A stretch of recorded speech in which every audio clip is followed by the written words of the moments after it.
శివానందలహరి యథా భుక్తిస్సుక్తౌ రజతమితి కాచాస్మని మణిః జలే పైష్టే క్షీరం భవతి మృగతృష్ణాసు సలిలం తథా దేవభ్రాంత్యా భజతి భవధన్యం జడజనో మహాదేవే సంత్వాం మనసి చ నమత్వా పశుపతే.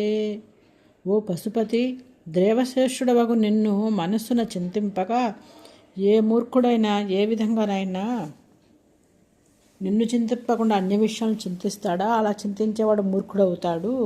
ఏ విధంగా అయితే ముత్యపు చిప్ప వెండి అని దానిలో మెరుస్తూ ఉంటుంది కదా, తెల్లగా ఎండబడినప్పుడు వెండిలా మెరుస్తుంది. వెండి అని, గాజు పెంకు మణి అని, పిండి కలిపిన నీరే పాలని తలంచును. అట్లే దేవుడను భ్రాంతిచే నీకంటే ఇతరులను దేవుడని సేవించుచున్నవాడు అట్టి మూర్ఖుడే అని చెప్తున్నాడు. ఎందుకంటే ఈయన సృష్టి స్థితి లయ అన్ని పంచకృత్యాలను చేయగలిగిన మహాదేవుడు అరుణాచల శివ.